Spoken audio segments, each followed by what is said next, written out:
Saya lagi khotbah, pendeta di bawah dengerin khotbah saya. Saya lagi khotbah, kita jadi manusia harus beriman saudara-saudari. Jangan takut terhadap segala goncangan kehidupan. Tuhan pasti menolong kita. Tiba-tiba gempa. Lagi khotbah gitu, saya gempa goyang, benar-benar goyang. Mimbar saya juga goyang gitu loh. Tuh saya saking lihat-lihatan sama Pak Pendeta. Kabur enggak? Kabur enggak? Pak Pendeta ngeliatin saya juga.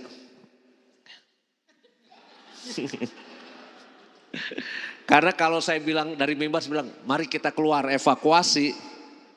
Ya semua pasti keluar ya. Tapi kan saya baru khotbah. Kita harus punya iman. Jangan takut terhadap goncangan dunia menghadapi kehidupan kita. Kan yang saya maksud bukan gempa gitu kan. Yang saya maksud kalau sakit, dikritik orang, dicaci maki orang, jangan takut gitu kan ya. Tapi ini beneran dikasih goncangan tuh sama Tuhan tuh. Aduh, untung cepet-cepet saya amin tuh khotbah. Langsung doa syafaat, berkat, makanan bungkus bawa pulang.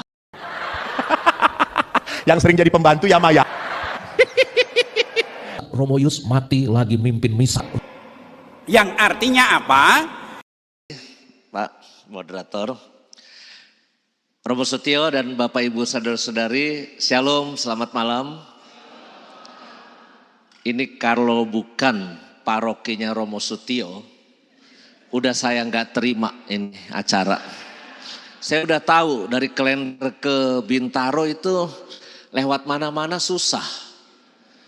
Mau lewat Simatupang setengah mati masuk Jagorawi, mau lewat Semanggi motong lewat apa itu jalan layang ke Simatupang itu juga setengah mati, mau lewat barat juga susah jalannya.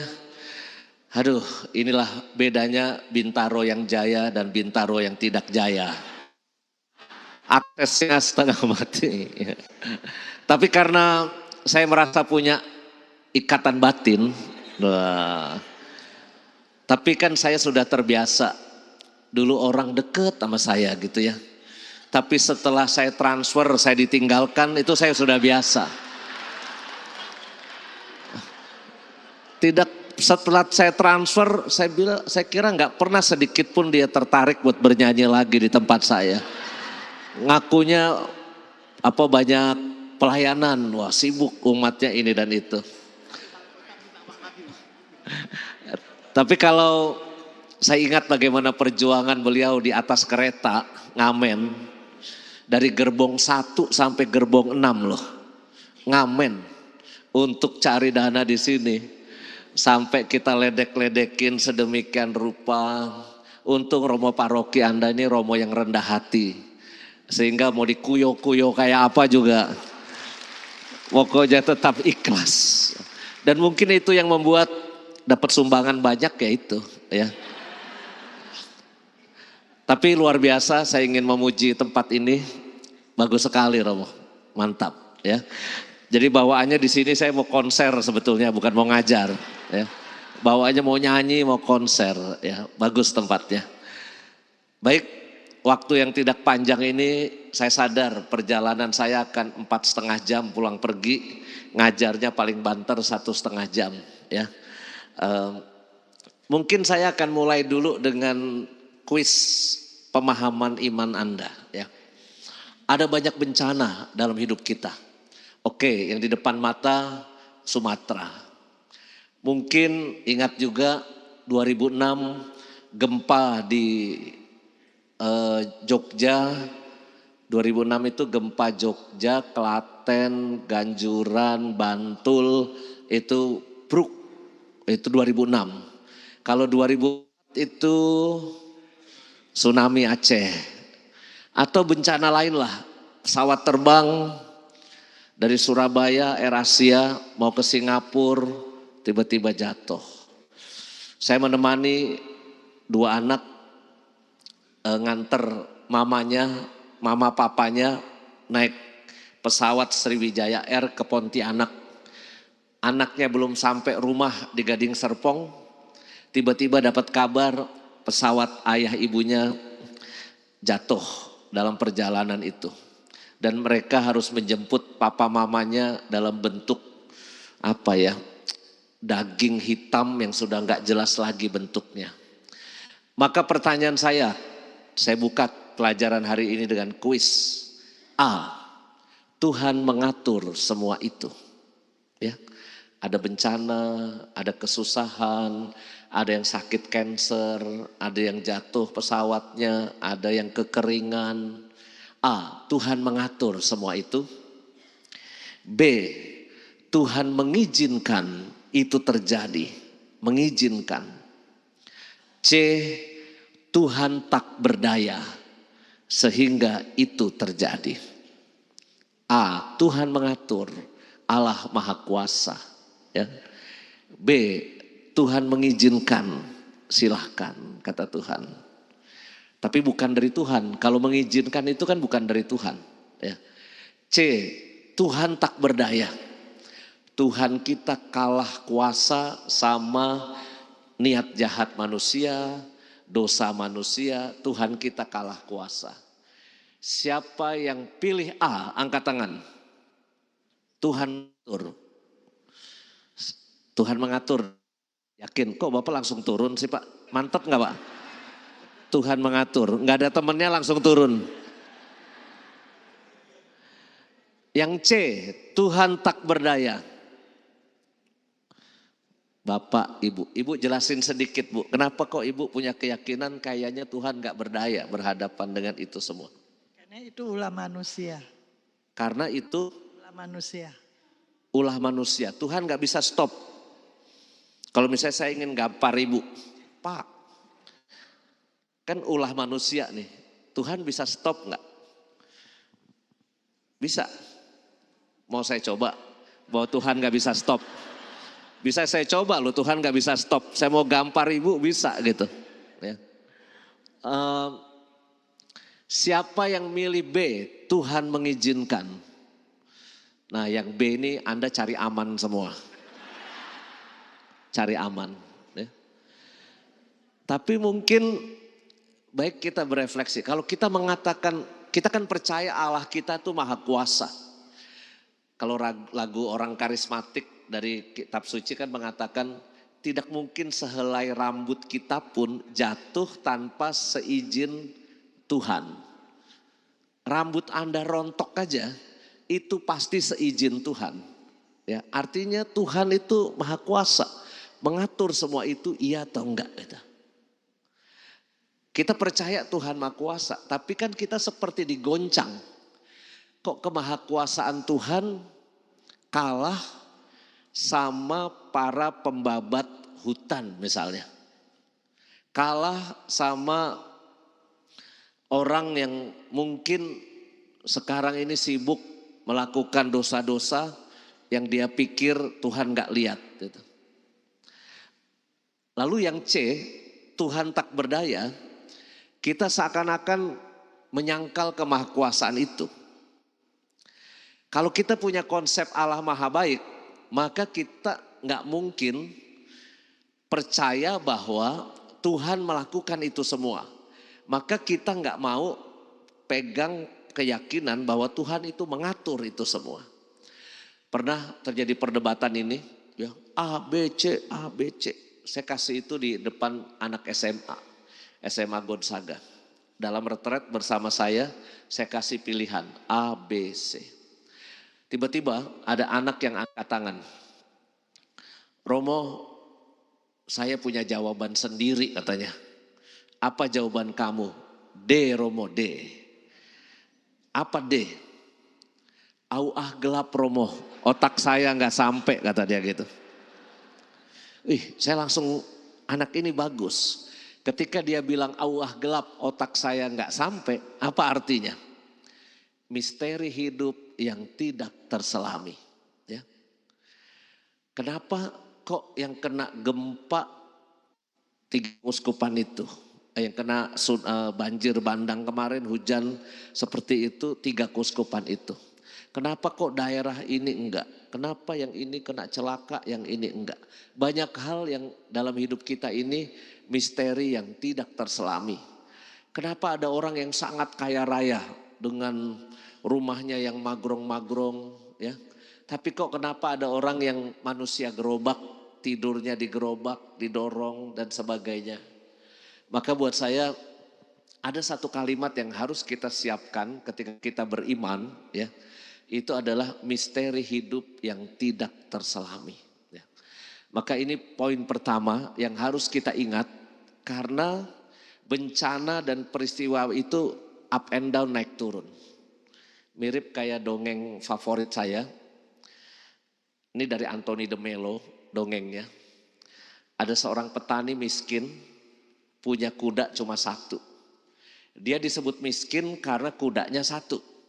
Sedangkan orang lain kaya, kudanya 20-30. Lalu suatu ketika kuda satu-satunya ini kabur ke hutan belantara. Lalu tetangga-tetangga datang ke rumah Pak Tani. Aduh Pak Tani, kudanya kabur ya. Aduh kasihan Pak Tani sekarang makin miskin. Gak punya kuda lagi. Tapi aneh, Pak Tani itu tetap cool, tetap tenang. Dia menjawab begini, nasib baik, nasib buruk, siapa yang tahu, kata dia. Ada jawaban menarik dari Pak Tani. Ketika makin miskin, dia tidak stres, dia tidak kecil hati, dia menjawab seperti itu. Ternyata kuda yang kabur itu ke hutan adalah kuda cewek yang cakep. Di hutan dikejar-kejar sama 20 kuda liar. Dubak. Saking takutnya tuh kuda cewek, dia masuk lagi ke kandang Pak Tani. Maka kabur, masuklah 20 kuda ke kandang Pak Tani. Pak Tani tutup pintu, Pak Tani jadi orang kaya. Punya 21 kuda. Tetangga-tetangga datang lagi. Waduh, congratulations ya Pak Tani, selamat sekarang Pak Tani jadi orang kaya. Tapi aneh, Pak Tani tetap cool jawabannya. Bapak, Ibu, nasib baik, nasib buruk, siapa yang tahu. Anaknya yang lelaki pengen naik kuda bapaknya. Bapakku punya kuda baru. Dia naik, dia nggak tahu itu kuda liar. Gedubak, ting, beletak, kakinya patah, jatuh. Tetangga-tetangga besuk, aduh Pak Tani turut berduka ya, anaknya Pak Tani semata wayang kakinya patah. Jawaban Pak Tani tetap sama, yaitu nasib baik, nasib buruk, siapa yang tahu. Tentara kerajaan datang, anak-anak lelaki wajib militer untuk perang melawan kerajaan sebelah. Anaknya Pak Tani kakinya patah, maka lolos dari wajib militer. Anak-anak tetangga diangkut wajib militer. Tetangga-tetangga datang ke Pak Tani lalu, aduh Pak Tani seneng ya anaknya masih di rumah. Anak-anak kami diajak ke medan perang, mungkin balik tinggal nama.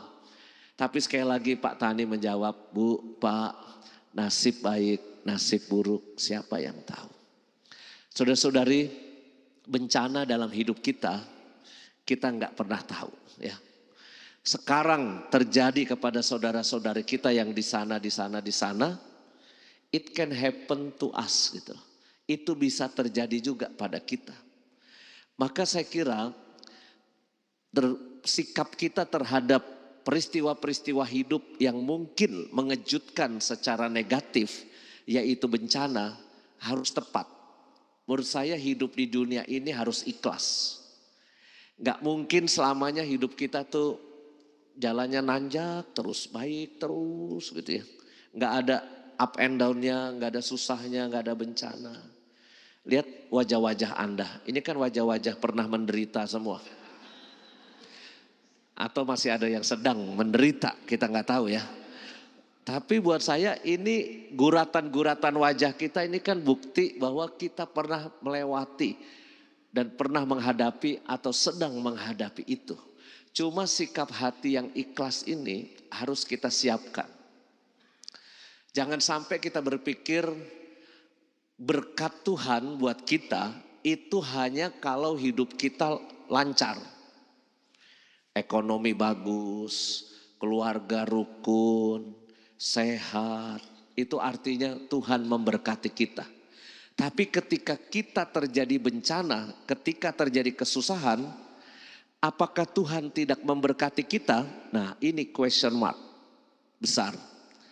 Maka kan ada buku yang ditulis di Amerika, Why Bad Things Happen to Good People. Kenapa hal-hal buruk terjadi kepada orang-orang baik? Maka ini sebenarnya pertanyaan iman sebetulnya. Maka saya kira sebelum saya mendalami topik soal alam ciptaan ya, kita saya kira harus punya sikap iman yang benar menghadapi peristiwa-peristiwa hidup kita. Karena berkat Tuhan itu nggak bisa diukur secara materi, Secara fisik kita baik, maka Tuhan memberkati kita. Kalau secara fisik kita lagi susah, maka Tuhan nggak sayang sama kita, nggak bisa. Bom di gereja Santa Ana tahun 2000. Waktu itu saya hampir tahbisan, saya tugas di paroki Duren Sawit. Lagi khotbah romonya, Romo Suryo lagi khotbah, tiba-tiba ada bom di belakang sana, misa jam 8. Memang tidak ada yang meninggal dunia, tetapi banyak yang kakinya harus diamputasi. Karena misa jam 8 itu misa lagi penuh-penuhnya, tapi ada orang taruh bom di sana. Seminggu kemudian ketika ada pertemuan lingkungan, saya datang ke lingkungan, ada seorang ibu yang sangat pengen sharing kesaksian. Romo, saya pengen kesaksian, kata dia. Tumben-tumben orang Katolik pengen kesaksian. Biasanya orang Katolik kalau disuruh cerita, sharing, kesaksian langsung belaga, ngilangin kepalanya, gak kelihatan gitu ya. Tapi ini dia pengen ngasih kesaksian. Oke Bu, silahkan. Romo, saya merasa Tuhan itu sayang sekali sama saya. Loh kenapa Ibu? Minggu lalu ketika ada peristiwa bom, harusnya saya itu duduk di sana yang ada bom itu. Karena itu tempat favorit keluarga kami, kalau misa senengnya duduk di kanan belakang. Tapi hari itu Romo, entah kenapa, ketika saya cegat bajai, dia mau naik bajai, Bang ke gereja. Sopir bajai tiba-tiba bawa dia ke gereja Keluarga Kudus Rawamangun. Bukan bawa ke gereja Duren Sawit. Ibunya juga mungkin sibuk ngapain ya, atau dia ngantuk-ngantuk, dia nggak lihat jalan. Tahu-tahu sampai Keluarga Kudus Rawamangun. Bang, kok dibawa ke sini? Lah ibu emang tadi bilang gereja mana? Saya taunya ini Bu, kata dia. Karena posisi kalender itu tengah-tengah, ke kiri Duren Sawit, ke kanan Rawamangun. Nah, Ibu Katolik atau HKBP? Katolik Mas. Nah itu Katolik Bu, sama Bu, ini gereja Katolik juga kata dia. Ada tulisannya. Kalau HKBP di sebelah kiri Bu, HKBP itu kata dia gitu. Kayaknya ini sopir bajainya orang Batak. Jadi dia tahu bedanya HKBP dengan Katolik. Terus yaudah sekeluarga misa. Dan ketika pulang misa dia dapat berita ada bom di sudut kanan belakang. Aduh Romo, saya merasa Tuhan Yesus mencintai keluarga kami. Romo, apa jangan-jangan Tuhan Yesus nyamar jadi sopir bajai ya Romo? Dia sampai berpikir begitu, jangan-jangan Yesusnya nyamar jadi sopir bajai. Bu, Ibu boleh bersyukur Tuhan baik sama Ibu ya. Tetapi dengan kesaksian ini di depan korban bom ya Bu. Takutnya begini, orang itu berpikir gara-gara Tuhan Yesus sedang sibuk narik bajai ke Rawamangun, lalu dia nggak sempet nolongin yang di Duren Sawit gitu saya bilang. Apakah Tuhan lebih sayang sama yang lolos dari celaka daripada yang kena celaka bom di sana? Siapa yang lebih disayang Tuhan? Apakah Tuhan lebih sayang sama yang sakit lalu sembuh daripada yang sakit lalu mati? Apakah Tuhan lebih sayang sama orang yang tadinya miskin, tiba-tiba dia karirnya, ekonominya nanjak dan duitnya banyak sekarang, daripada orang yang miskinnya kronis nggak baik-baik ya sampai sekarang? Maka kalau kita pikir berkat Tuhan ukurannya itu adalah kehidupan di dunia itu baik-baik terus, bisa diukur secara materi. Maka menurut saya di sini kita salah konsep tentang berkat Tuhan. Ya. Apakah paroki Bintaro yang jaya lebih diberkati Tuhan dari Bintaro yang tidak jaya? Apakah paroki Kapuk yang pakai I indah, kan dia indah kan, Pantai Indah Kapuk kan parokinya indah, kolektenya juga besar, lebih diberkati dari paroki Kapuk yang nggak pakai indah, yang hidupnya nggak indah-indahnya sama sekali. Ranking kolekte termiskin terkecil di Kuskupan Agung Jakarta sekarang ini, itu adalah ranking paling bawah itu paroki Halim. Dan ranking kedua paroki Kapuk. Ya.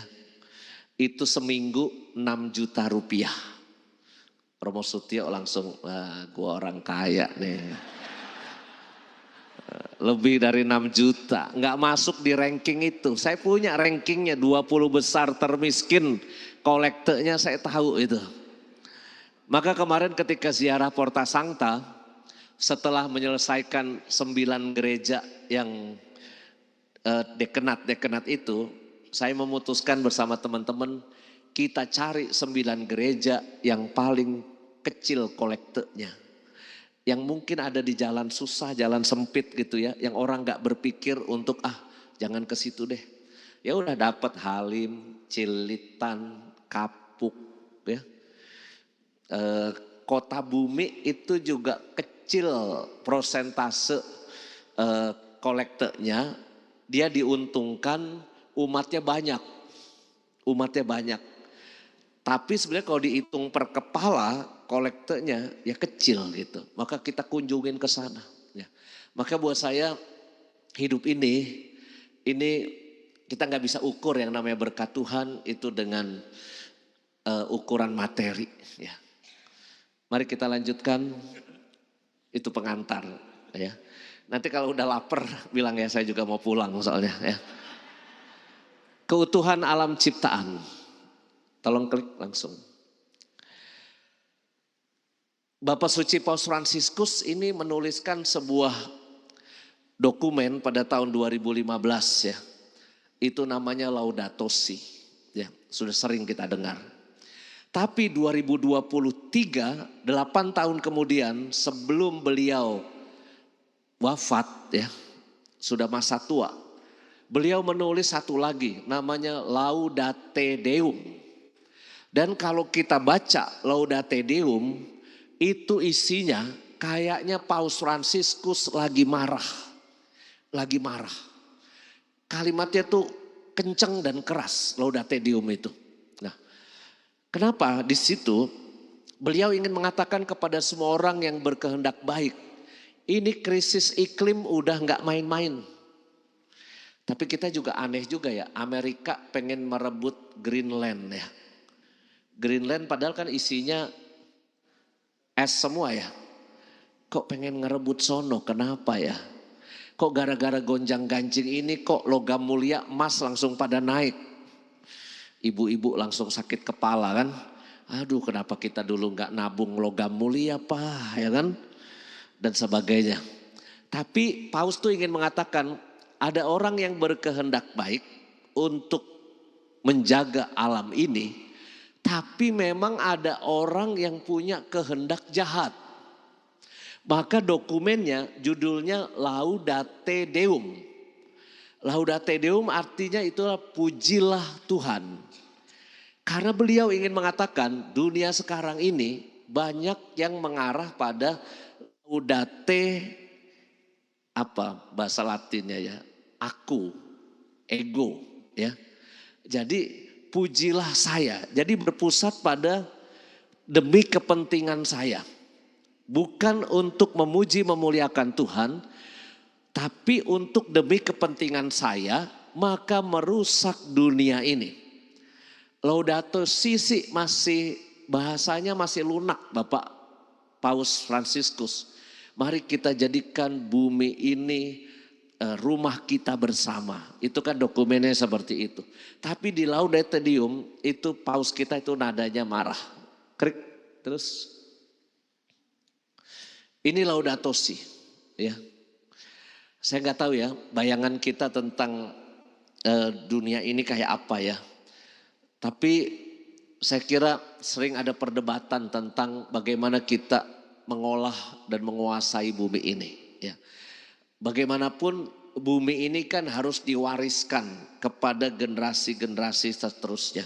Kalau sudah habis oleh zaman kita, maka mungkin untuk leluhur, untuk anak-anak kita, keturunan kita, mungkin juga tidak ada yang kita sisakan.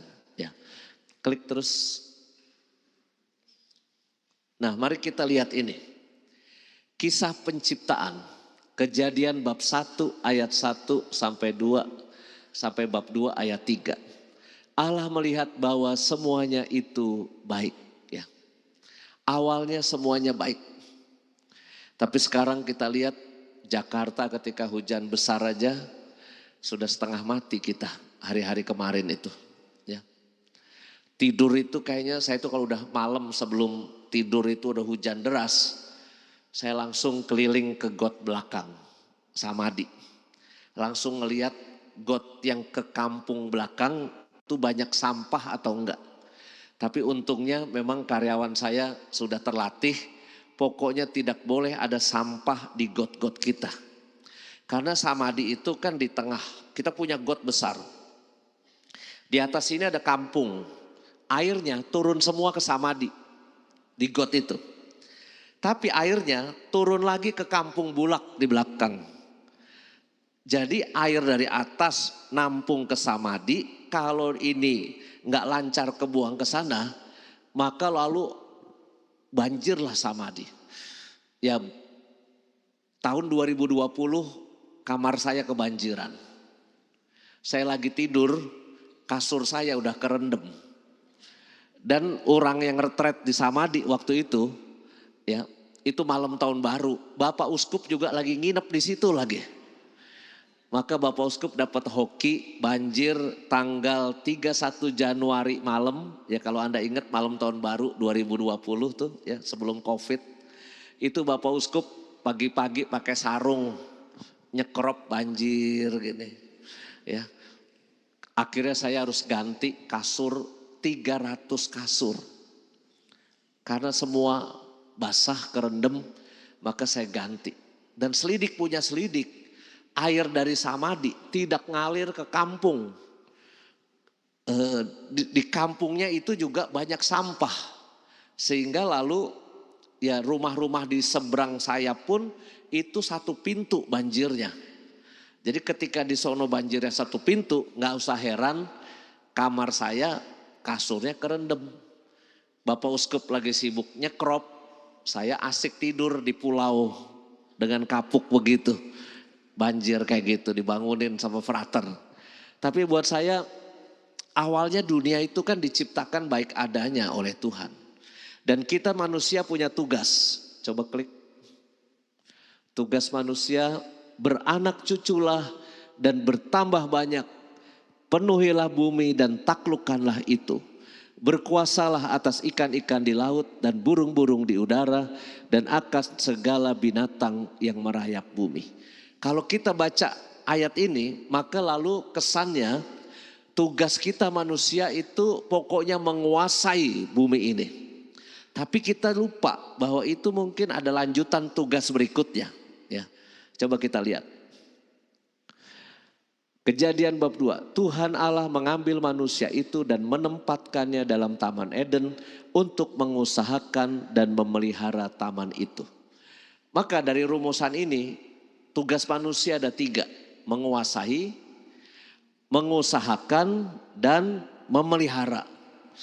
Yang sekarang ini yang kejadiannya, mungkin kita banyak sibuk itu menguasainya. Ya. Mengusahakannya juga kita semangat tuh. Tapi memeliharanya kita lupa. Sekarang ini, karena Ardas Keuskupan Agung Jakarta kan keluar dari komputer saya ya. Ketak-ketik, sebarkan, minta izin Bapak Uskup setuju, sebarkan ke paroki. Ya. Saya malu kalau saya merumuskan Ardas, tapi saya tidak melaksanakan. Dulu-dulu sudah ada suster-suster dari Carolus, itu sudah promosi soal ekoenzim. Ekoenzim. Saya belum tergerak hatinya, ekoenzim. Karena ekoenzim kan outputnya cairan untuk apa? Bisa buat ngepel, bersihin WC, buat bersihin muka bisa nggak Bu? Pupuk ya, untuk semprot-semprot pupuk. Romo, Samadi harus ekoenzim. Saya belum tergerak hatinya. Tapi 2026 ini tiba-tiba saya dapat wangsit dari Roh Kudus melalui YouTube. Ya, entah kenapa di YouTube tiba-tiba muncul FYP ya istilahnya ya. FYP di YouTube saya tiba-tiba muncul budidaya maggot. Budidaya maggot. Jadi sebetulnya YouTube itu kan membaca pikiran kita loh kadangkala. Kita sering mikir apa yang muncul di YouTube kurang lebih ke arah ke situ. Jadi ini membaca algoritma ya. Kalau kita kepikirannya sepak bola terus gitu ya. Tiba-tiba akan muncul Lionel Messi, Ronaldo dan sebagainya. Ya. Kalau saya mikirin Luna Maya gitu ya. Yang muncul di YouTube ya artis-artis. Ya, berita tentang artis-artis. Saya nggak tahu yang muncul di YouTube-nya Romo Sutio apa, saya nggak tahu ya. Suatu ketika mau saya cek ya. Karena itulah isi pikirannya. Nah, saya muncul tiba-tiba budidaya maggot. Sakti ini binatang. Sakti ini binatang. Dan saya udah uji coba selama 30 hari ini nih, dari tanggal 1 Januari sampai 30 Januari ini, sukses. 150 gram telur maggot, saya beli online, 150 gram telur maggot. Itu 150 gram tuh cuma semangkok kecil gini ya. Saya teteskan, kasih ampas tahu di 5 baskom. Dalam tempo 5 hari, 5 baskom harus saya pecah menjadi 10 baskom. Saya pindahin jadi 10 baskom. Dalam tempo 20 hari jadi 30 baskom. Karena dan sekarang setelah 30 hari saya memanen 150 kilogram maggot. Dan itu dia bisa besar begitu. Dia memakan sampah saya 1,5 ton. Di Samadi itu sampah banyak. Ketika banyak tamu retret, otomatis sampah dari dapur itu banyak. Saya bubur, cari mesin yang harganya 2 jutaan, 3 jutaan. Saya masukin sampah organik ke situ. Itu jadi bubur, terus saya kasih cairan fermentasi. Saya masukin ember tertutup, saya kasih makan maggot. Wih, maggot doyannya minta ampun. Bahkan ada ikan koi saya mati, 40 cm ikan koi saya mati, sedih saya. Saya lempar ke maggot. Apa yang terjadi? 3 menit tinggal jadi tulang belulangnya ikan. Wih. Setelah maggot itu besar, saya kasih makan ke ikan saya. Ya, saya kasih makan ke ikan saya dan ikannya cepat besar. Dan dalam waktu dekat mungkin saya akan panen ikan nila, saya panen ikan bawal dan sebagainya. Tapi yang saya seneng sebulan ini saya nggak punya sampah organik ya. Yang plastik-plastik saya masih pusing nih kemana. Saya cacah terus saya apain ya. khususnya kantong kresek itu kan gak bisa diapa-apain. Ya. Maka saya kira kita itu punya kemampuan menguasai bumi ini, tapi bahayanya kita itu mengeksploitasi bumi ini hanya untuk kenikmatan kita. Makan ini, makan itu, buang. Makan ini, makan itu, buang. Tapi ternyata Tuhan itu kasih ciptaan yang namanya maggot. Ya. Itu kayak belatung, tapi itu belatung bersih. Ya. Mungkin saya sampai pegang belatung loh Bapak Ibu. Ya. Tapi harus cuci tangan habis. Tapi setelah itu, setelah sukses, karyawan saya ngurus semua. Ya. Tapi buat saya ini suatu pengalaman 1 bulan. Ternyata saya jangan cuma menjadi Romo yang mencanangkan ardas. Tapi saya harus melaksanakan ardas itu sendiri. Ya. Nah habis ini ada gerakan menanam pohon. Ya. Sebentar lagi akan ada bahan terkait pertobatan ekologis dan tahun jubileumnya Santo Fransiskus Assisi ya. Kok semuanya tuh kayaknya sinkron ya. Indonesia dapat bencana. Kok KAJ mencanangkan keutuhan alam ciptaan. Kok Paus Leo XIV mencanangkan tahun jubileum buat Santo Fransiskus Assisi yang mencintai alam semesta dan juga binatang. Ya. Kok ini kayaknya sinkron semua gitu loh tahun 2026 ini. Maka mudah-mudahan di awal ini menjadi kesadaran kita. Klik terus. Ini sudah tugas kita ini 3 ini ya. Berkuasa, mengusahakan, memelihara. Klik. Yang terjadi kita sudah tahu ya. Kita sudah baca koran lah, baca berita, nonton televisi semua. Kejadian-kejadian, belum lagi nanti kalau musim panas Indonesia sama Malaysia sengit-sengitan. Karena ada asap ya toh. Udah mulai begitu tuh nanti situasinya. Pokoknya tiap masa itu ada persoalan-persoalannya yang terjadi. Ya. Klik terus. Pelakunya siapa? Kita manusia. Ya. Maka saya kira kita bisa menjadi pelaku jahat yang tadi orang-orang yang berkehendak jahat kata Paus Fransiskus. Atau memang pelaku-pelaku yang ingin melakukan hal-hal baik untuk dunia kita ini. Mulai dari hal-hal yang kecil. Mungkin dulu saya lagi mikir memilah sampah apa manfaatnya ya. Tapi ternyata sekarang memilah sampah buat saya manfaatnya besar. Karena maggot itu kalau saya jual 1 kilo 20.000. 20.000. Pupuknya saya jual, pupuk dari maggot itu ada hasilnya 7.000 1 kilo. Ya. Ikannya nanti saya jual tergantung ikan apa. Jadi buat saya ternyata kita bisa menjadi pelaku yang baik. Daripada kita cuma menjadi pelaku yang mengkonsumsi segala sesuatu. Sekarang ini tim saya yang di bagian divisi sampah dan maggot ini selalu teriak ke dapur. Mana sampah, kirim, cepat sampah kirim. Ya, mungkin kalau dari Bintaro mau nyumbang sampah saya terima juga. Cuma ongkosnya kejauhan ya. Mungkin kalau lahannya masih ada, pelihara maggot Romo. Ya, tapi buat saya ini suatu tantangan kita menjadi pelaku yang baik atau pelaku yang jahat yang malah membuat dunia ini terkonsumsi habis begitu rupa.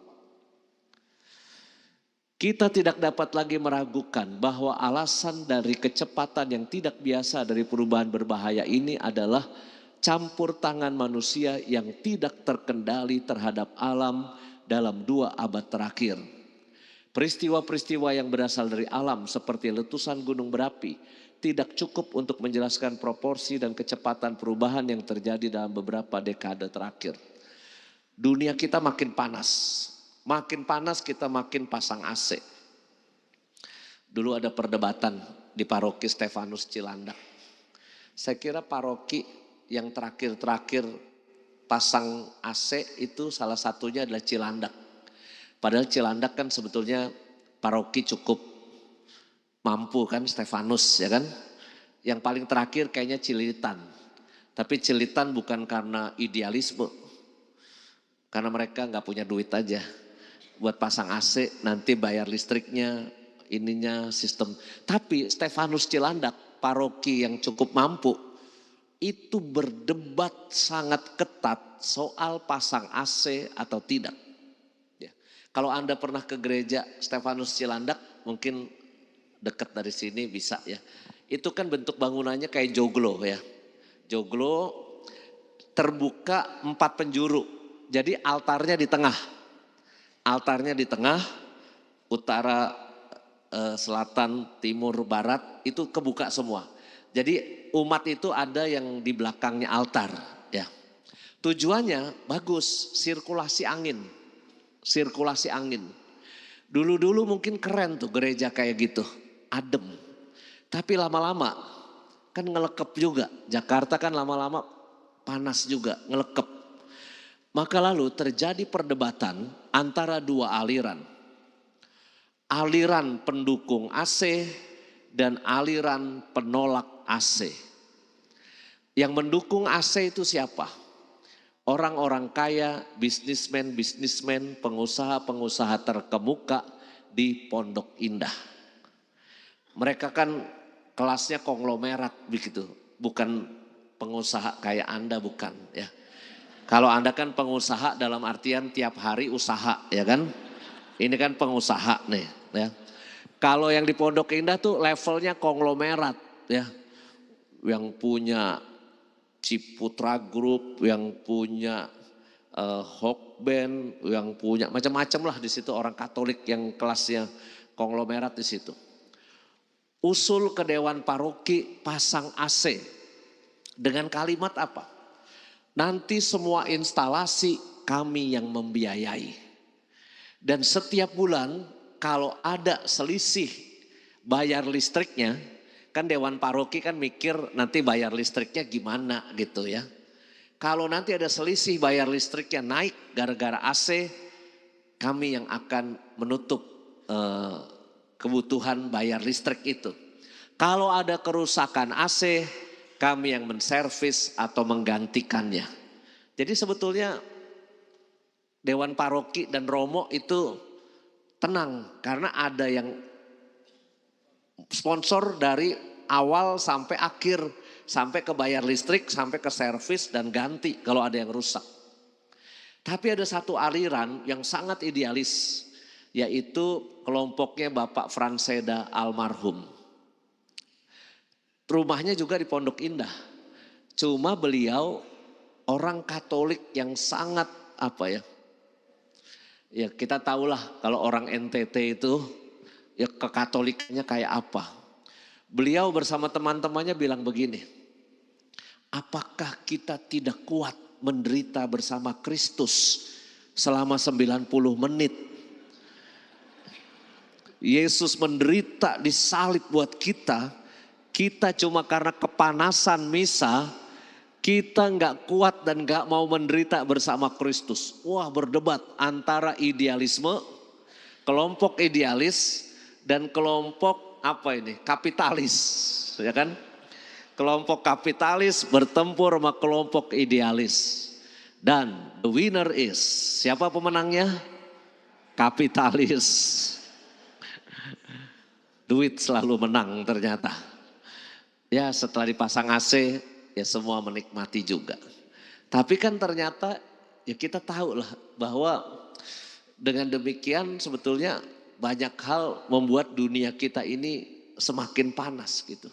Kita nggak bisa hidup gitu kalau misalnya panas gitu. Anak-anak kita apalagi ya. Ya maka buat saya ini tantangan tersendiri ya. Saya nggak tahu nih gereja Matius Bintaro defisit nggak nih punya AC banyak, kayak AC-nya sentral lagi. Aula saya aja, ballroom saya nggak berani pakai AC sentral. Padahal saya kan donaturnya dia kan sebetulnya ya. Saya bilang kita pakai AC standing aja. 5 PK, 5 PK, 5 PK, 5 PK, 5 PK.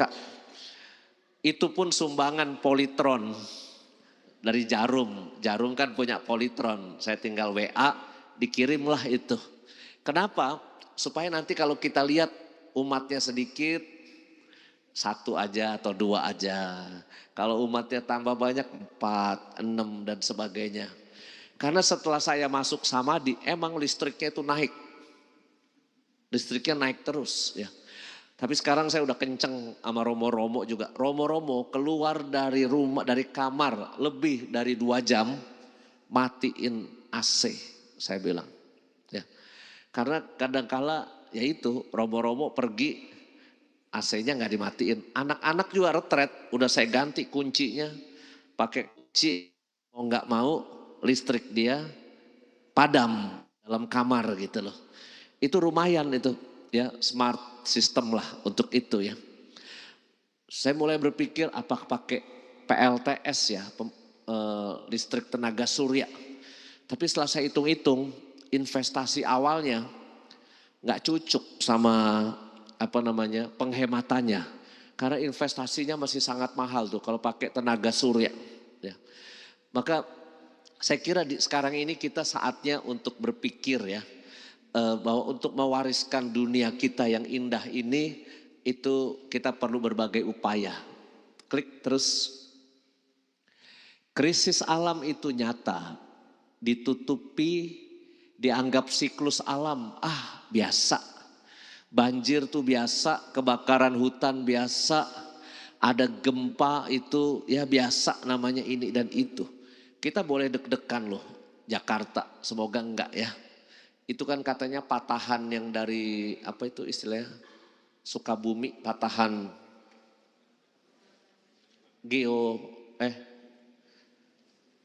yang katanya bisa mengancam kita juga nih ya. Ya itu saya kira harus kita waspadai juga. Tanggal berapa ya, Januari tahun lalu Pak di Jakarta. Saya lagi kasih renungan Natal di Kementerian itu yang dulu Menteri Susi itu, Kementerian Kelautan ya. Di lantai 28. Saya lagi khotbah, pendeta di bawah dengerin khotbah saya. Saya lagi khotbah, kita jadi manusia harus beriman saudara-saudari. Jangan takut terhadap segala goncangan kehidupan. Tuhan pasti menolong kita. Tiba-tiba gempa. Lagi khotbah gitu, saya gempa goyang, benar-benar goyang. Mimbar saya juga goyang gitu loh. Tuh saya saking lihat-lihatan sama Pak Pendeta. Kabur enggak?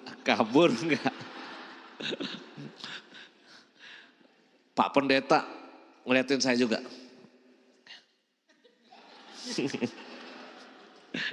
Karena kalau saya bilang dari mimbar, saya bilang mari kita keluar evakuasi, ya semua pasti keluar ya. Tapi kan saya baru khotbah, kita harus punya iman, jangan takut terhadap goncangan dunia menghadapi kehidupan kita. Kan yang saya maksud bukan gempa gitu kan. Yang saya maksud kalau sakit, dikritik orang, dicaci maki orang, jangan takut gitu kan ya. Tapi ini beneran dikasih goncangan tuh sama Tuhan tuh. Aduh, untung cepet-cepet saya amin tuh khotbah. Langsung doa syafaat, berkat, makanan bungkus bawa pulang. Tapi saya kira ini apa ya, kita menghadapi dunia yang serba nggak pasti ya. Ya, tantangan buat kita semua. Menyalahkan orang miskin, belum. Ini penyebabnya orang miskin yang bikin dunia ini kotor, dunia ini banjir dan sebagainya. Ya.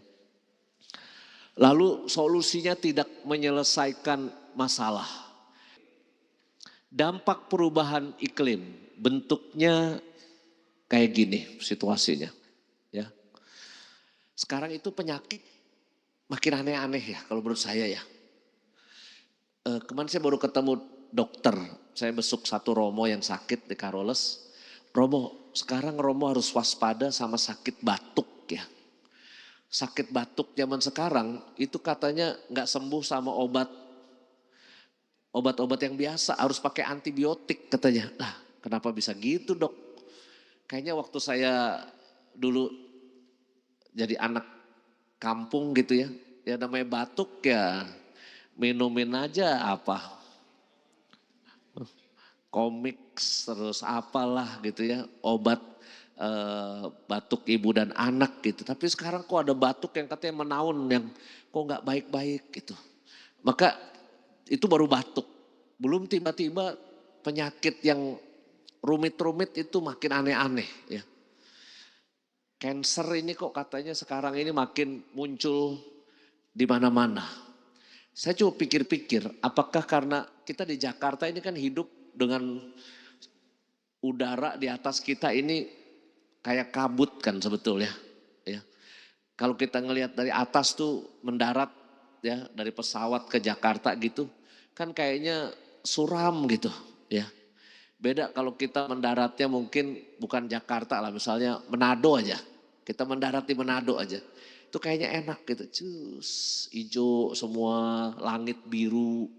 Saya foto-foto itu di salib yang besar di Manado ya, langitnya biru sekali.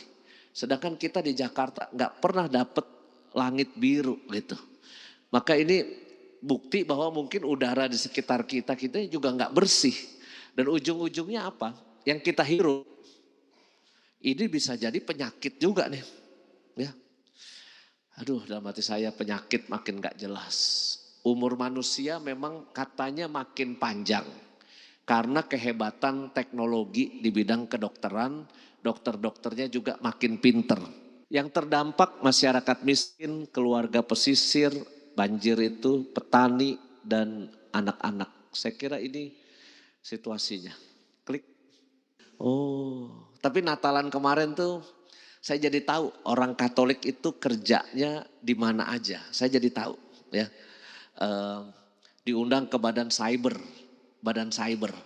Oh, ketemu orang-orang Katolik yang jadi orang-orang penting di anti terorisme secara digital. Terus diundang ke Kementerian Kebudayaan dan Pendidikan. Sekarang tuh kan dipecah jadi 3 tuh. Mendikdasmen, tinggi dan sains, ya, science sama budaya. Oh, jadi orang-orang Katolik yang bekerja di bidang pendidikan ini. Ya. Maka sekarang ini kan ekonomi dunia ya kita tahu lah gonjang ganjing. Bersyukurlah dulu Romo Sutio cari dana tahun 2000 berapa dulu ya? 2023. Sekarang nih yang cari dana cuma dapat 500-an Romo. 500, 600 gitu ya. Yang beruntung dulu Kalvari. Kalvari paling awal dapatnya 3 hari 5M. Waktu itu awal-awal ya mulai Romo Sutio dapat kayaknya hoki terakhirnya di dia gitu loh. Setelah itu mulai turun ya udahlah ya. Tapi buat saya sekarang ekonomi dan repotnya banyak gereja sekarang bangun. Bukan cuma di Jakarta loh, Jakarta sih tinggal dikit yang bangun gereja dan biasanya duitnya udah lumayan. Ini saya repot sebetulnya. Ini curhat saya aja nih ya. Repotnya saya tuh apa? Kalau paroki-paroki kalau nggak salah Romo cari dana di paroki dibatasi setahun 3 kali ya. Nerima dari luar cari dana di sini 4 kali. Nah kalau di tempat saya itu nggak berhenti, nggak ada batasnya. Kayak Bapak Uskup lempar proposal aja. Diteruskan ke Romo Yus. Pas ketemu, Romo gimana Romo proposalnya sudah numpuk belum dari saya? Banyak Bapak Uskup, pokoknya saya antri seikhlas saya aja ya Bapak Uskup ya. Pokoknya saya antri. Kalau di paroki kan enak udah ada peraturan 4 kali gitu ya. Atau bilang ya sudah banyak cukup gitu. Dan gak tahu juga orang-orang di daerah di Papua itu kan gak tahu. Bisa ke sini, bisa ke Kelapa Gading mereka gak tahu gitu. Nah maka sekarang ini keuangan dunia ekonomi kita juga harus kita waspadai juga ya. Konferensi iklim ini pertemuan-pertemuan. Gereja. Nah sekarang di sini sesuai poinnya buat kita ya. Sejujurnya saya sendiri bukan bidang saya lah soal alam, lingkungan hidup itu bukan bidang saya ya. Saya itu cuma diminta menjadi koordinator untuk penggerak Ardas ini dan itu ya. Tapi saya kira kita bisa bertanya ya, kita bisa melakukan apa? Saya kira dekanat ini Bintaro itu masuk ke Tangerang 2. Tapi yang jelas di Kuskupan prokaritasnya itu memilah dan mengolah sampah, terus kita nanam pohon, lalu satu lagi lomba ekonomi sirkuler. Itu gerakan bersama, nanti akan dilombakan. Kelompok mana yang bisa mengubah barang bekas jadi sumber ekonomi baru, itulah yang akan dapat hadiah dari Kuskupan. Karena ini harus dipicu. Ya, kita mengolah bahan bekas jadi sumber ekonomi baru. Ada 3 anak cewek lulusan Santa Ursula Jakarta. Salah satunya itu anak mungkin pernah kenal nama Sony Keraf. Menteri apa dulu ya? Lingkungan hidup. Terus juga dia Sony Keraf tuh soal bahasa Indonesia apa dulu ya? Itu Goris Kerap ya lain ya. Goris Kerap, Sony Kerap, saudaraan lah. Ini 3 anak cewek nih. Lulusan luar negeri. Pergi ke NTT, liburan. Ketika mereka liburan, ada kejadian. Ini kan 3 cewek ini lulusan Santa Ursula yang cewek semua sekolahnya, anak-anaknya. Sehingga militansi cewekisme, ya, feminismenya itu sangat kuat. Maka 3 anak cewek ini sedih. 3 anak cewek ini sedih, terus berpikir kita harus bikin apa. Akhirnya mereka melakukan analisis sosial. Di kampung situ ada apa? Dan ternyata di kampung situ banyak bahan-bahan yang bisa dibikin anyaman. Oh ya udah. Mari kita latih mereka untuk menganyam. Dikirim profesional dari Jakarta melatih ibu-ibu untuk menganyam. Suami-suami pada protes di NTT. Kan lelaki sentris ya kan. Protes, istri-istri kerjaannya di rumah. Cuci piring, sapu-sapu, masak dan bersih-bersih. Itu pekerjaannya istri-istri, bukan bekerja di luar. Tapi kan oleh 3 cewek lulusan luar negeri ini dilatih menganyam. Dan ternyata anyamannya itu bagus-bagus. Ada yang dibikin tempat tisu, dompet, ada yang dibikin kayak jaket dan sebagainya. Dijual di Grand Indonesia. Karena mereka ini jaringan lulusan Ursulanya banyak. Dibawalah hasil produksi yang bagus itu dan kualitasnya bagus dijual di Grand Indonesia. Duitnya dibalikin ke kampung di NTT untuk kesejahteraan mereka. Apa yang terjadi? Anak Ursula ini 3 senang sekali. Kan tadi saya bilang penggerak feminisme bisa membuat suami cuci piring dan bersih-bersih rumah, itu kesuksesan kedua. Kesuksesan pertama adalah kesejahteraan keluarga di sana. Ya. Maka ini salah satu contoh ekonomi sirkular yang harusnya jadi sampah begitu aja. Tapi ternyata dengan otak yang pintar, dengan training yang bagus lalu menjadi suatu gerakan ekonomi yang luar biasa. Maka saya kira sampah bisa menjadi duit gitu loh. Di kampung sawah itu ada pojok 3R namanya. Orang yang buang sampah ke dia dikasih biaya berapa ya, sebulan 500.000 gitu kalau nggak salah, bayar ke dia. Lalu sampah itu oleh dia diubah menjadi biodiesel. Biodiesel ya. Satu sisi dia dapat duit 500.000 dari warga di situ. Satu sisi yang lain bayangkan kalau 30 warga kasih sampah ke dia. 500.000 kali 30, 15 juta. Sampahnya dia ubah menjadi biodiesel, bisa untuk menghidupkan mesin ini, mesin itu, untuk produksi ini, produksi itu. dia dapat keuntungan ekonomis yang lain. Itu mas-mas lulusan mungkin SMP, bukan insinyur teknik dari ITB atau IPB Bogor gitu, bukan. Tapi karena dia berpikir sedemikian rupa, sampah bisa menjadi sumber rejeki yang luar biasa buat dia. Ya. Gereja itu siapa? Kita. Ya. Klik terus. Oke, nanti yang ini baca sendiri ya. Sekarang udah jam berapa Pak? Udah jam 9 lebih ya? Mungkin sekarang diskusi atau tanya jawab ya. 15 menit aja. Supaya Oke, terima kasih Romo. Tepuk tangan dulu untuk Romo Yus. Sebenarnya mau saya biarkan mau sampai jam berapapun karena kata Bu Ana sayang kalau dilewatkan gitu ya. Oke, sebelum tanya jawab, Bapak Ibu, ini salah satu contoh dari Romo Anton. Romo Anton. Oh iya. Apa ini ya?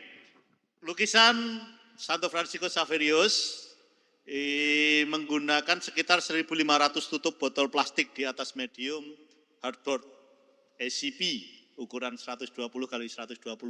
Nanti yang beruntung ada satu kuis untuk saya tanya.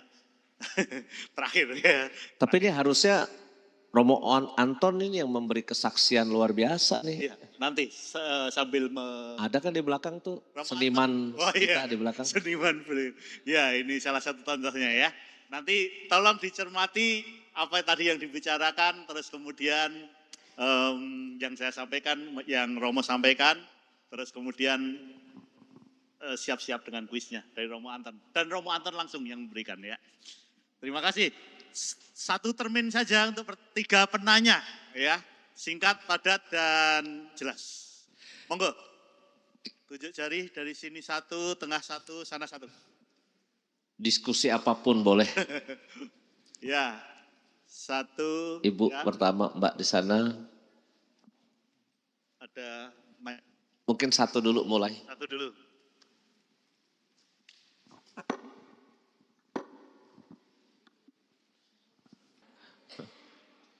Ya Mbak silakan.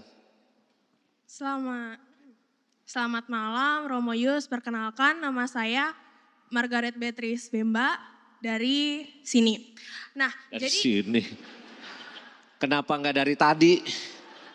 ya itu lucu juga. Ya. Oke, jadi pertanyaan saya itu kan tadi Romo bilang nih, kalau misalkan ada bencana apa gitu, itu ikhlas aja. Tapi kan kita juga tahu ya kalau misalkan, saya lupa kata-katanya. Kalau misalkan bencana itu tuh disebabkan karena pemerintah. Misalkan masa kita juga harus ikhlas aja, legowo aja, tapi kan kita juga harus bertindak gitu loh, nggak boleh asal pasrah aja gitu kan. Jadi gimana bentuk ikhlas yang bisa kita lakukan gitu loh. Tapi kita juga bukan pasrah. Jadi ya tindakan apa yang ikhlas tapi nggak pasrah. Terima Ya. kasih. Terima kasih perwakilan dari Gensimo. Nanti kamu saya kenalin satu kelompok demonstrasi ya. Model begini yang saya suka nih ya. Ada satu prinsip spiritualitas bilang begini ya. Tuhan berilah aku kekuatan untuk mengubah apa yang bisa aku ubah. Tapi Tuhan berilah aku keberanian untuk menerima apa yang tidak bisa aku ubah. Terus kalimat terakhirnya bagus. Berilah aku kemampuan untuk membedakan mana yang bisa diubah, mana yang tidak bisa diubah.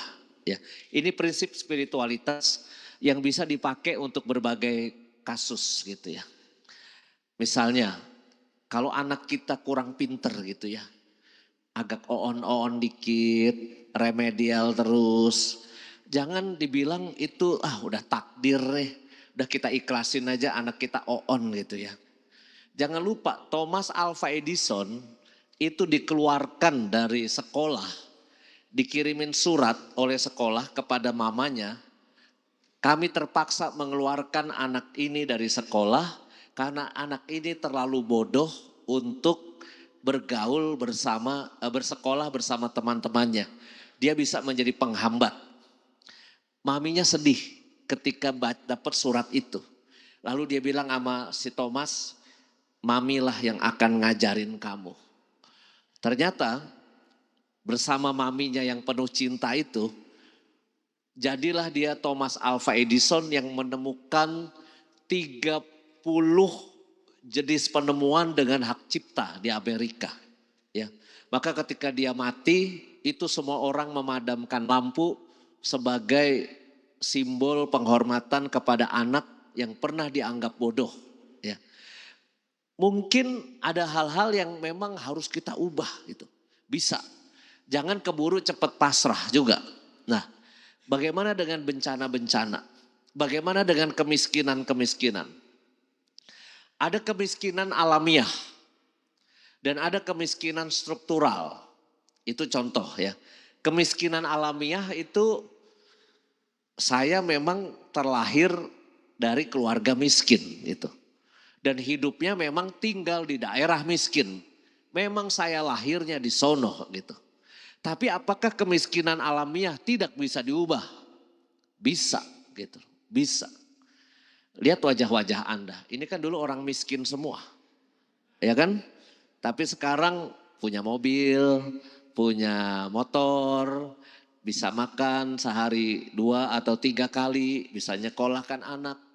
Kan gak masuk akal kalau kita pikir zaman dulu orang tua kita kayak apa gitu ya. Perjuangan dari awal bagaimana. Ada sesuatu yang bisa diubah. Nah, bencana-bencana yang ada di dunia, nah maka kita betul nih, sekarang ini kita tidak menyebutnya bencana alam. Yang di Sumatera itu kita gak mau sebut bencana alam. Kalau bencana alam kan berarti yang salah alam. Ya, maka ya udah pasrah aja. Tapi sekarang ini kan istilahnya bencana ekologis. Mulai ada serangan terhadap pengambilan keputusan dari pemerintah yang mengizinkan ini, tebang, dan ada efeknya begitu. Itu bencana yang terstruktur dan ada di TV itu, mungkin itu bencana yang direncanakan.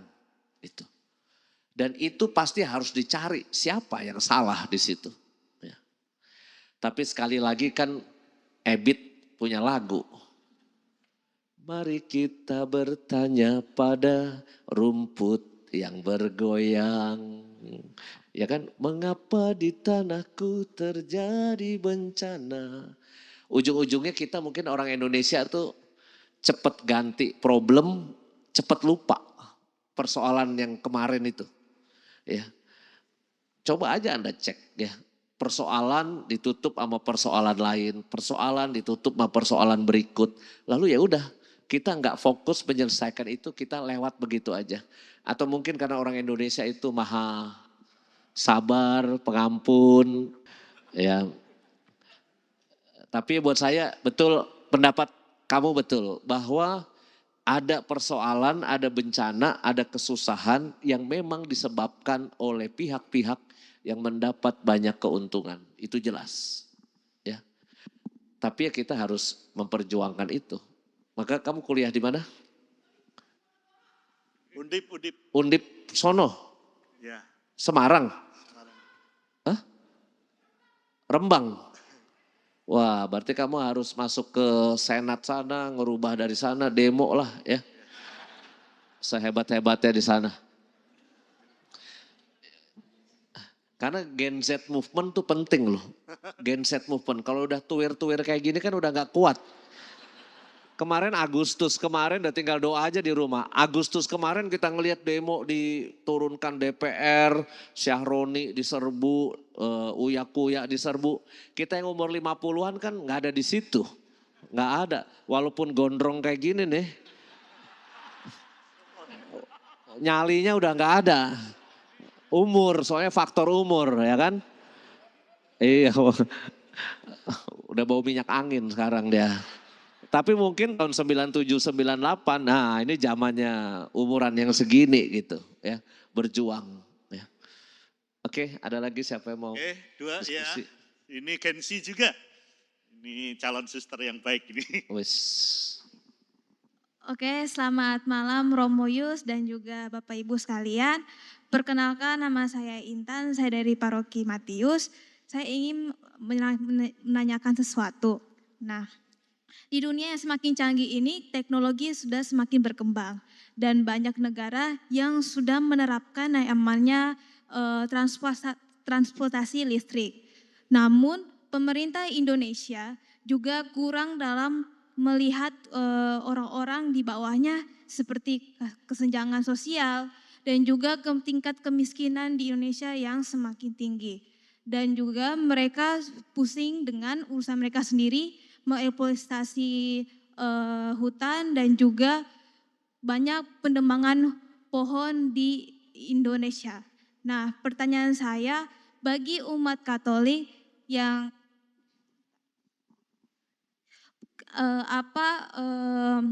aksi kita umat Katolik dalam menghadapi orang-orang seperti ini yang kurang memiliki kesadaran akan bumi yang semakin tua. Pertanyaan saya seperti itu, terima kasih. Ya, terima kasih Adik.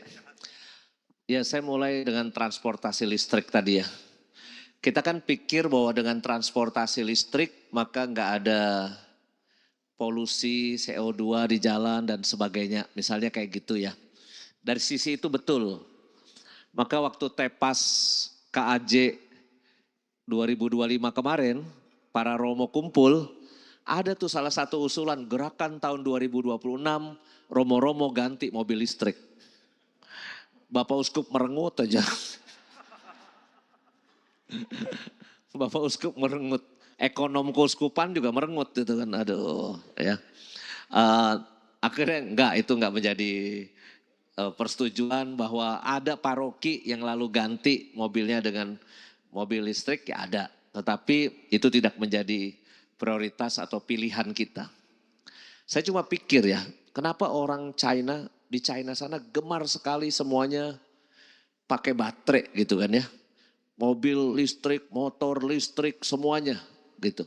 Sedangkan Eropa kok kayaknya nggak terlalu gitu ya.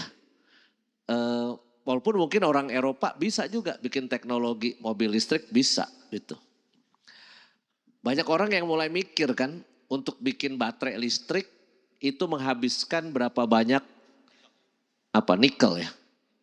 Berapa banyak nikel yang harus disedot dari tanah kita yang sampai diimpor. Kan ini pro kontra sebetulnya ya. Itu mengeksploitasi bumi kita banyak untuk dengan teknologi, oh ini ada sekarang begini gini. Maka saya kira kita masih lihat ke depan nih sebetulnya ya.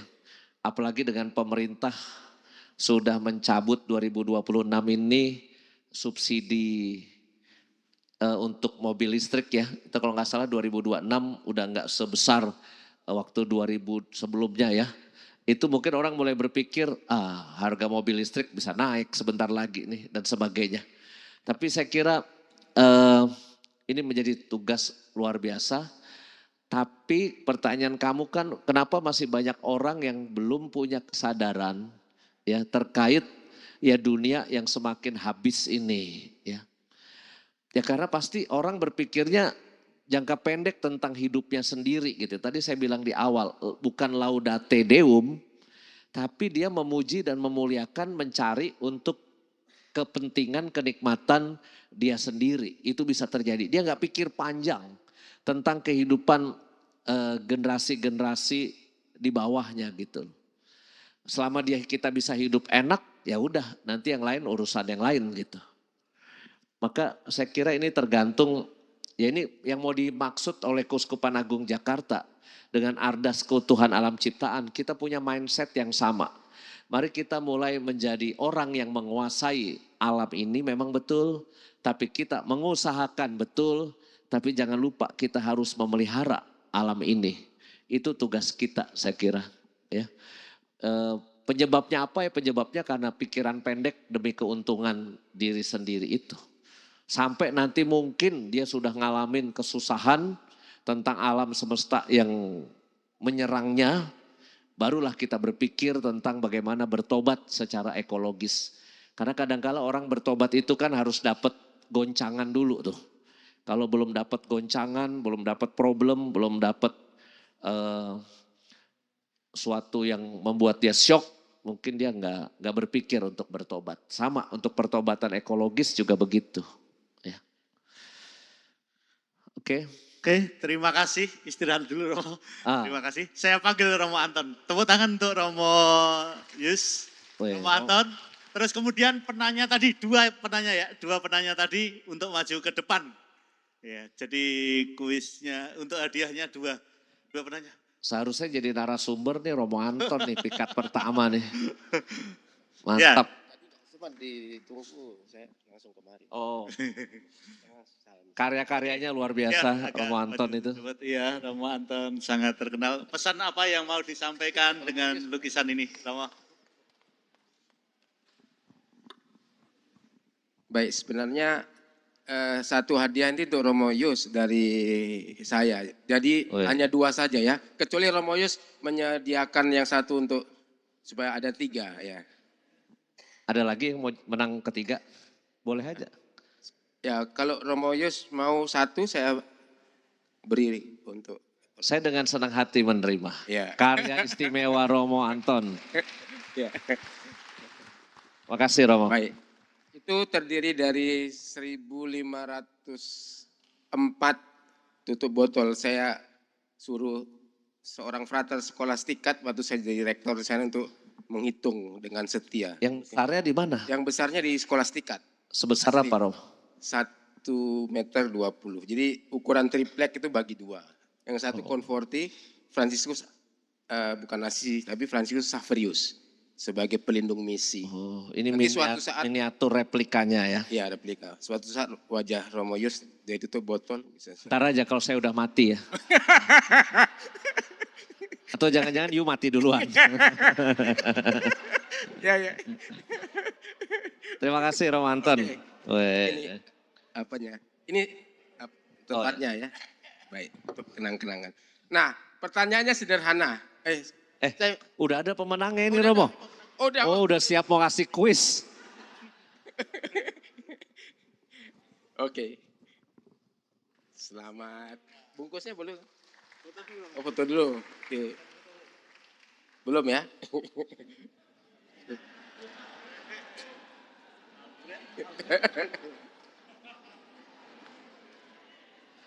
Mirip kayak ini. Bapak sama anak. Cucu sama anak. Simbah haru putune. Udah? Oke. Terima kasih, sederhana tapi berguna. Tapi apa Romo Anton mau jadiin ini kuis? Kayak udah siap dengan satu kuis pertanyaan. Oh boleh. Boleh ya? Boleh nggak Pak Romo? Saya bisa minta lagi nanti di... Ya, masih ada di novisian. Iya. Ini Romo kasih kuisnya kan udah siap sekali tadi. Boleh. Untuk mereka ya? Iya, kuis untuk Romo kan udah siap kuisnya tadi. Iya. Nanti kapan-kapan saya beri yang lebih banyak. Ya. Jadi saya harus memberi kuisnya ya. Tadi kan udah siap pertanyaannya. Masih mikir juga. Saya takut nggak bisa menjawab ini. Oke ya. Nah, latar belakangnya adalah Franciscus Assisi itu merupakan pelindung para pencinta alam ya. Dia termasuk pendiri OFM. Nah, yang mau saya tanyakan adalah film yang sangat terkenal yang menceritakan tentang Franciscus Assisi. Judulnya apa? Dan ada lagunya juga. Ada yang bisa? Ada yang bisa. Lagunya dalam bahasa Itali ya. Dan judulnya itu adalah judul filmnya dan judul lagunya.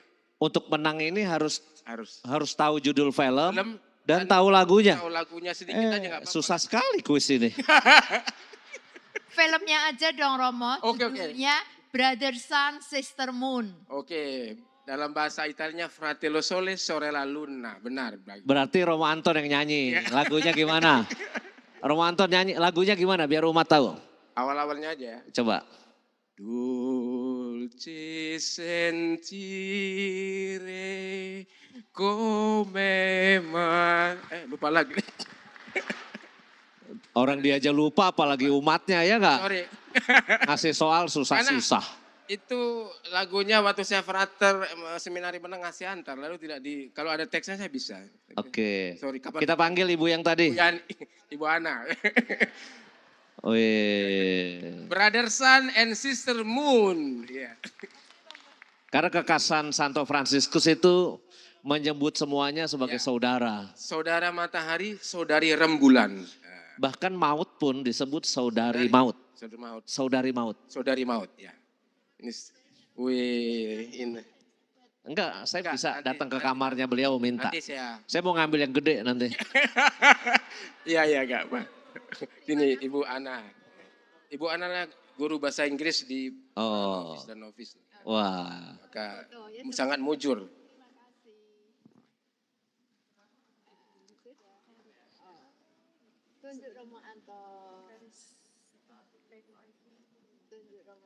Yes. Yo, sini. Oh, Oke. moderator gak diajak. Oke, boleh. Oke.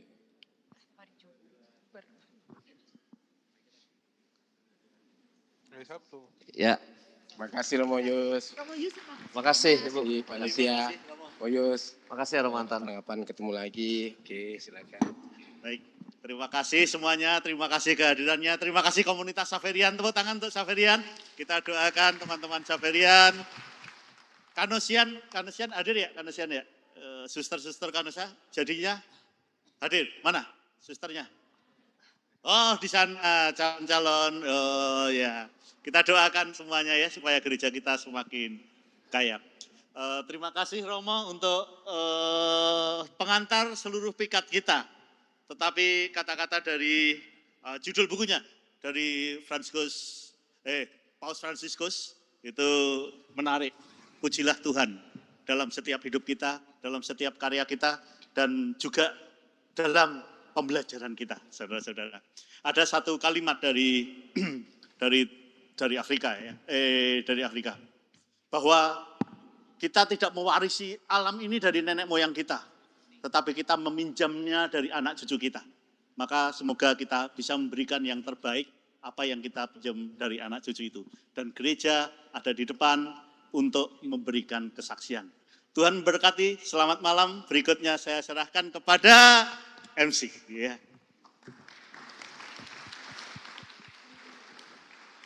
Romo Yus, terima kasih.